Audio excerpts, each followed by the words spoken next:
You ask Tiger to solve. This deals with linear equations with one unknown.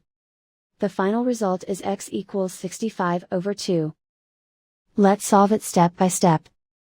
Simplify the expression. Simplify the arithmetic. Group all constants on the right side of the equation. Subtract 115 from both sides. Simplify the arithmetic.